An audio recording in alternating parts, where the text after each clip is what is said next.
more. But good afternoon, everyone. Thank you for joining us. We will start our first press conference for this afternoon. It is my pleasure to introduce Her Excellency Commissioner Rhoda Peace, Commissioner for Rural Economy and Agriculture.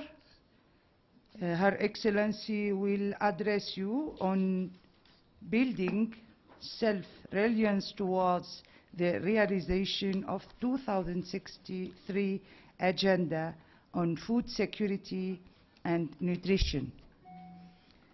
Excellency, I thank you very much on behalf of my colleagues, journalists, and I give you the floor. I thank you, Director. Oh, sorry. I thank you, Director, and I was looking around the floor. I know the media is the most gender sensitive, but this afternoon, unfortunately, it is not balancing well. But I believe it will continue to build up so that we are more gender sensitive in all over. The director here, Habib, has introduced me, and I would like to start by saying that I think it is time for Africa to be food secure. We are looking forward really to see an African who is not demanding or hungry, going to bed hungry, would like to see an African not even 63 years, in 20 and 50 years to come, who is food secure. We want to see an African who is really confident, an African who is proud that is not going to bed hungry. I would like to perhaps to start my briefing by making a few remarks. And I believe that this should constitute the 2063 Agenda on Food Security and Nutrition. In the Department of Economy and Agriculture, which I head, we look to the 2063 Agenda on Food Security and Nutrition, that it should be built around at least several key interrelated areas. We want to see the comprehensive Africa Agricultural Development Program driving the transformation agenda so that in 2063 we have a transformed agricultural sector. This transformed agricultural sector will have achieved the highest possible level of productivity that will not only be able to produce enough food for Africans, both in the rural and urban, but also to produce surplus and engage in a rewarding trade with the rest of the world. This should be possible because agriculture, and specifically food production, is where Africa should enjoy optimal comparative advantage. We have a very big potential. You know, we have about 60% of our land uncultivated, and this is very good land. Also, this agenda, we want to see Africa being a breadbasket. We want to see the smallholder scale farmers who constitute the majority of our farmers accessing all the ingredients which is needed for this transformation process to take place. The small-scale farmers require fertilizers, they require seeds, they require access to reasonable market, they want microfinance, they want money. And in order to have all this achieved, we hope that we should be able to get access of these smallholder farmers of these important ingredients. We want to see a rural agricultural sector that will have provided tangible economic and social opportunities for all those who choose to engage in economic activities in rural areas. The rural areas at the moment have not been attractive, but they should be attractive, especially given the young generation we have. If it is transformed, the young generation will definitely stay in the rural area. A productive agricultural sector and a vibrant rural economy that will together have facilitated overall economic social transformation through strong backward and forward linkages. And here, what do I mean? I mean agriculture is not just independent. It has to work closely with other sectors like industry. And in Africa, agriculture should provide the basis for industrialization. The linkage to trade in Africa, I think agriculture provides the most really important aspect of trade within Africa, intra-Africa trade, and other trade-related services. Of course, this will help industrialization, it will help getting foreign exchange, and of course, the poverty reduction drive which we are on will be no more will have been achieved. The rural sector, which must have a value chain development, the value chain development in terms of rural infrastructure, in terms of marketing infrastructure, the roads, the cold chains. We want to see good storage facilities where the products are not perishable. The products which are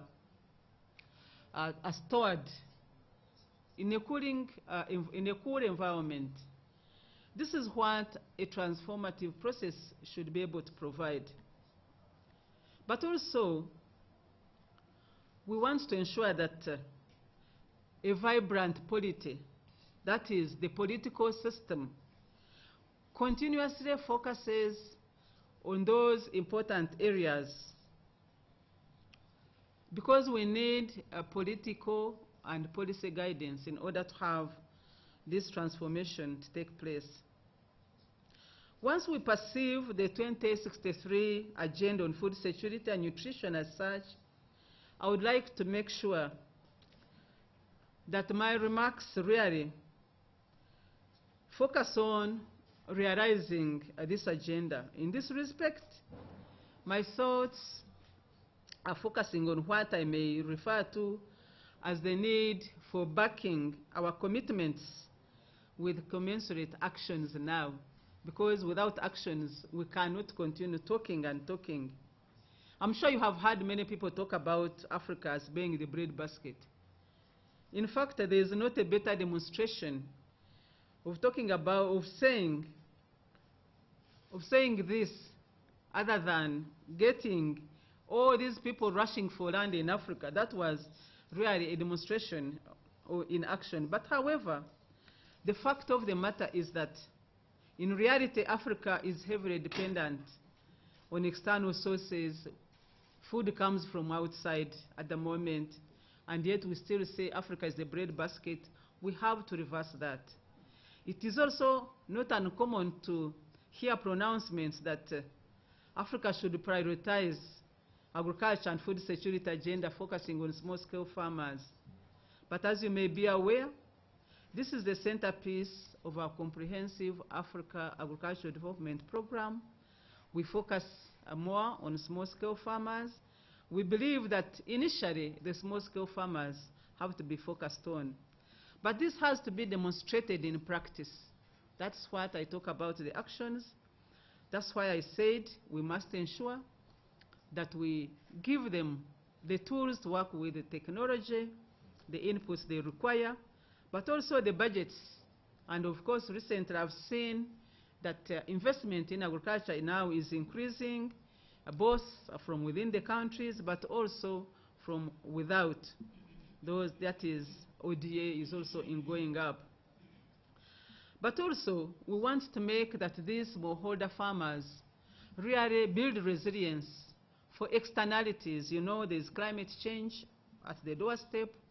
We want to see that these small-scale farmers are able to build that environment which is going to make their natural resources more sustainable, to ensure that they have good practices for sustainable development. Freshwater availability is a key determinant factor in efforts to ensure food and energy security, as well as for increasing industrial production. The quality, particularly of freshwater ecosystems, has a direct impact on well-being and productivity of the population. Africa's water Africa's water resources can help bring a fundamental change on the continent. In fact, we have one of the highest potential for hydroelectricity on the continent.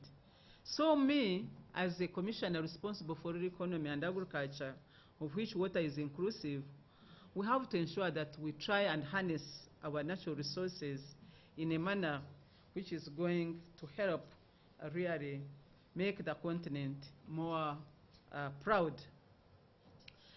Another image which I think has not been quite positive has to do with Africa's agriculture being dominated by uneducated people. And these are small-scale farmers I've talked about. The traditional smallholder farmers, as you know, they are difficult to change. Although they are risk-averse, they don't want to increase production if they can't market. They need a market. So,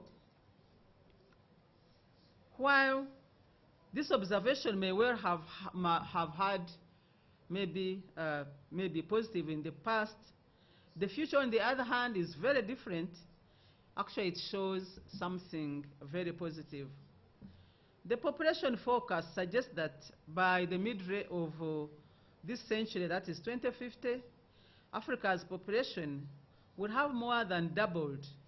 And it is projected that soon, by maybe 2025, Africa will have taken over China and India to be one of the most populated regions. It is expected that the majority of these will reside in rural areas and will continue to depend directly on the land, on agriculture. It is also a fact that Africa is the only region where the young and working age population continues to rise for a long time, as you have seen. Therefore, we are going to basically see a different category of the farming community. This young farming community will be educated, will be vibrant, will be resilient, and will seek for information. This is the technology, the information age. So, what do we hope to get out of this? This issue of motivating the youth to see their future in a growing and transforming agriculture and rural economy really presents us now. It's a challenge, but it's an opportunity in future, because we see this demographic dividend becoming the engine for Africa's agricultural transformation, and I believe in agricultural sector, the youth will make a difference, and we want to make it as attractive as possible. We want to see the right target group, the women, playing an increasingly bigger role. The women have been very, very productive in as far as productivity is concerned, but we want to involve them in value chain, in agribusiness development. So, targeting the right stakeholder in agriculture is going to be key in getting our Agenda our Agenda 63 achieved, and this is the way to go for us. So, we have to work on all these areas, looking at transforming the agricultural sector using the comprehensive Africa Agricultural Development Program. The principles, you know them, I have addressed them in the past. Looking at the backward-forward linkages, that's the value chain, the industrialization, all those working together, and those provide really a good agribusiness for a good industrial base. Strengthening the current smallholder farmers. These are there now, But we see that sooner or later, the young generation will be taking over from this, and the young generation will be more educated and be able to do a better agriculture and looking at strengthening the women power. That's why I started by looking around the room to see how many women we have in this room. Of course, all these, we have the face of the challenge of climate change, but climate change, we should be able to adapt, because Africa is known to be resilient. I thank you. Merci, Madame. Thank you. This is a program, an agenda, plenty of hope. So I will open the floor for your questions, and Her Excellency will respond. So please.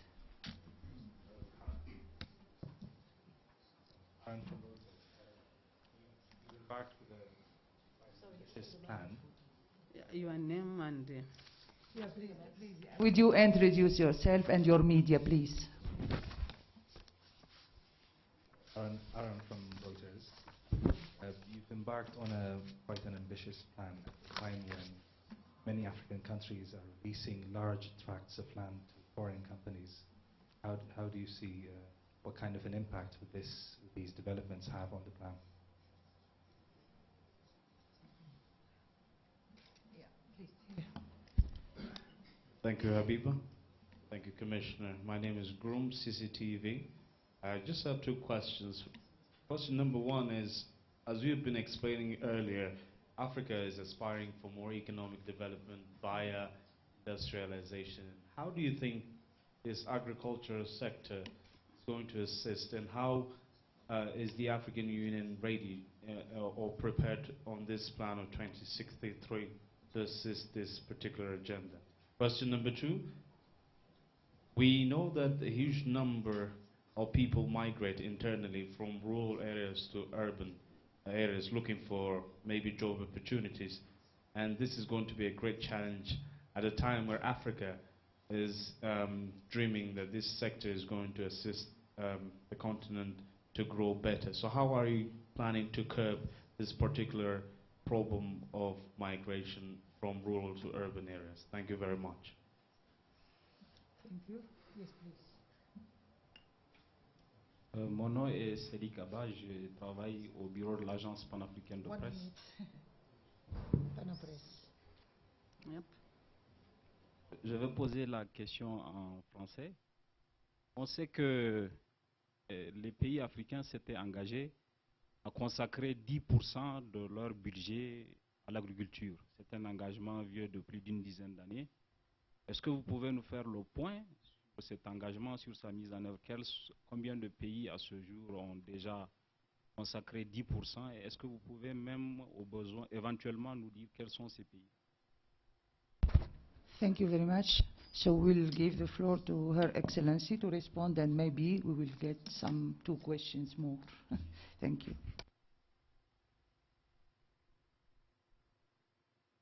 I thank you so much. The media for me is the most important, because without you we cannot be able to inform the people out there how we are doing. Yes, the first question was on foreign tracts of land being grabbed, accessed by foreigners.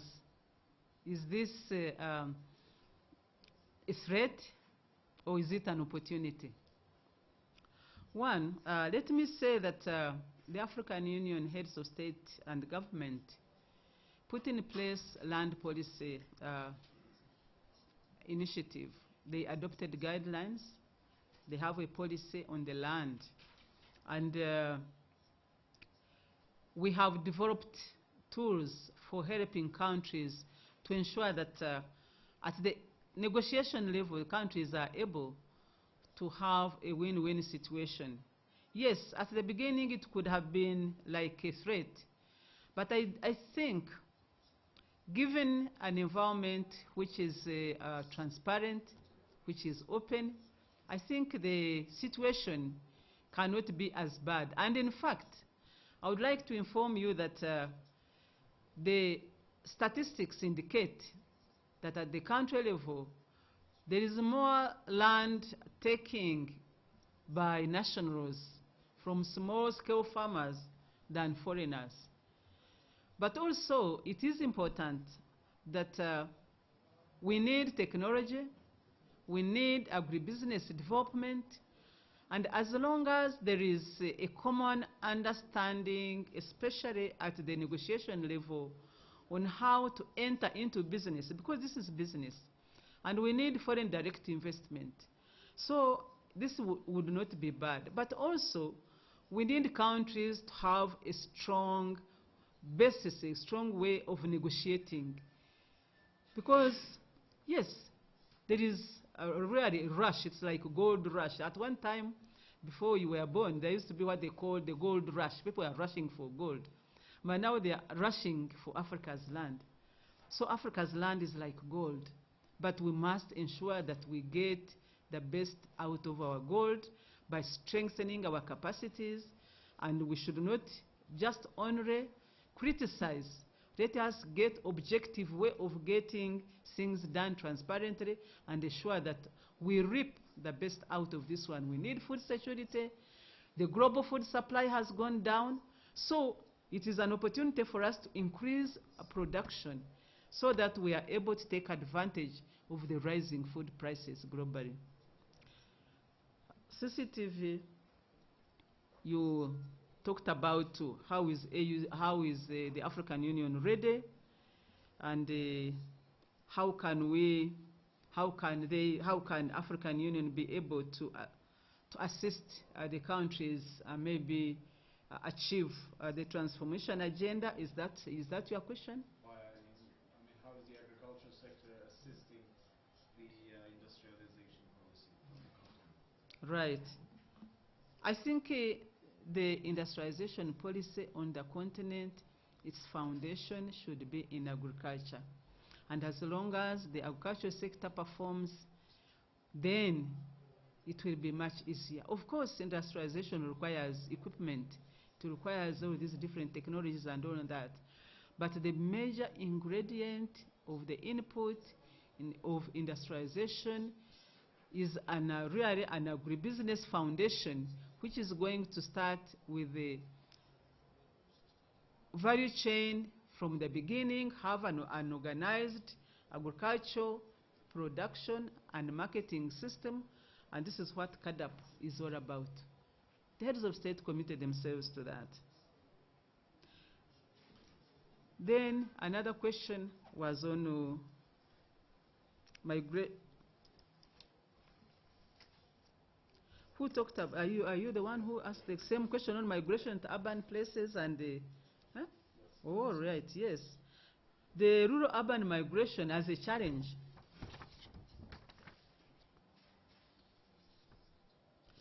The rural-urban migration as a challenge. I think, to me, how ready are we in the cities? Urbanization actually is a big challenge at the moment in Africa. The sanitation, now with the flooding, we have, in fact, many capitals. Because of the climate change, we get sometimes heavy rains, which rushes, or they wash away the bridges and all that. How ready are we? I think, first of all, we must make the rural area attractive and get more people stay in the rural areas. And this is what I talked about, to say that if we transform our agricultural sector, more people will stay in the rural areas. Then there will be less rural-urban migration. But you can't stop it. We must have really a good planning system for the urban people. But then also, this increasing urbanization is good for agriculture. The markets are readily available. We are no longer going to look for markets abroad. So it's get an organized marketing system. The farm market linkage, if we strengthen that one, we should be able to do very well. Because, one, the supermarkets have come up because of what? The numbers in town. That one is very opportune for agriculture. So we need to increase agriculture, production, and then we improve our marketing system and bring the food to the towns where people are, where money is, That's very easy, but it needs proper planning, and this is what the countries have embarked on. Then the Pan-African, you talked about CADAP and how if there are countries which have managed to really reach the 10%. Yes, I would like to say that when the Maputo Declaration was done, they started from a low base. In fact, agriculture investment had gone down by a factor of 6. You can imagine, 6 from, it was from 18 billion investment into agriculture to 3 billion. But now as I speak, it is over, it's about 12 billion. Just continental, I'm not talking about, say, one country or whatever. But I'm trying to say that there is increasing money going into agricultural sector by countries. In fact, I mentioned it much earlier on. Several countries have really surpassed the 10%. There are a number of them, even where we are, even Ethiopia did, even Malawi did, there are so many of them, there are more. But I want to say that some were, say, at 2%, some were at 1%. Very many are moving towards the 10%. That one alone is very, very positive, and we are happy about it. But I think it's not only the money flow into the agricultural sector. What we need is implementation. And my department now, we are going to move into that one. Next year will be the year of agriculture and food security.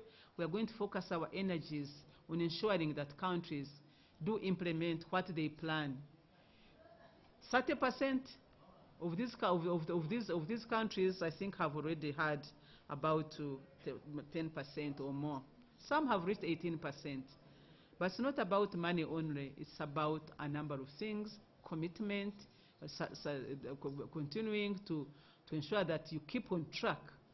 And we have developed a mechanism for tracking, an accountability mechanism, which is going to take stock of who is doing what, who is obliged to do what, who has not done this.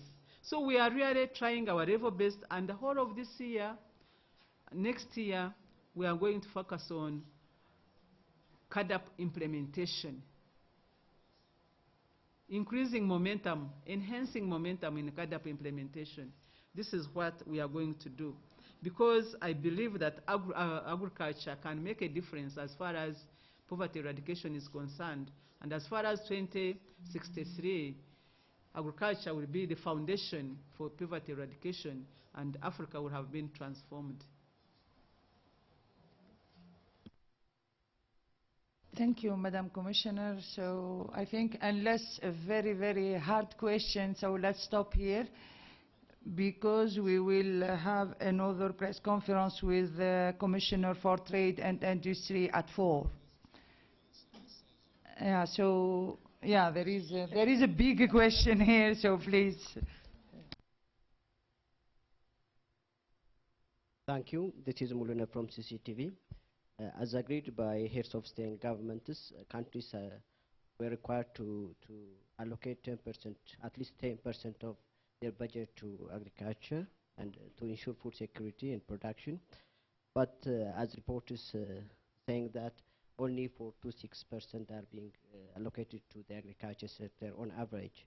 So is there any mechanism or possibilities for AU to get this agreements are implemented in the future to ensure food security in the continent? Thank you. I think I have said that the heads of state are committed more than ever before. And I have talked to all of them. They are all committed. The tricky issue is that the resources are spread into all these different areas.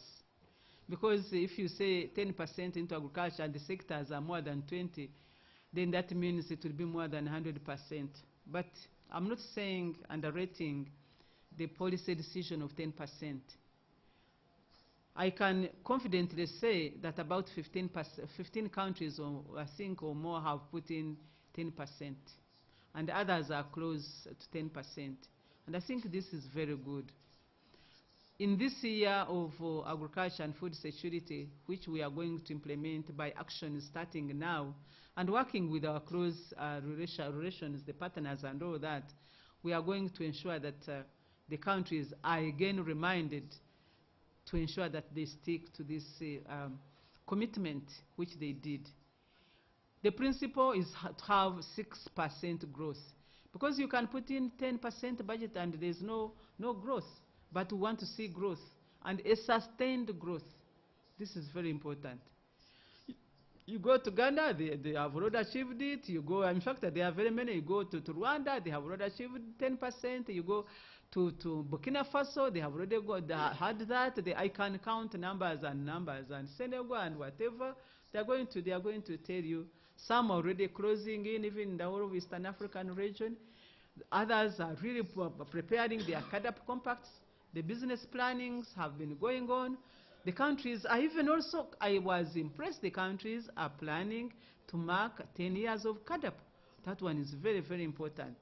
And they are calling upon me to give them guidelines. So it is an indication that there is commitment at the country level.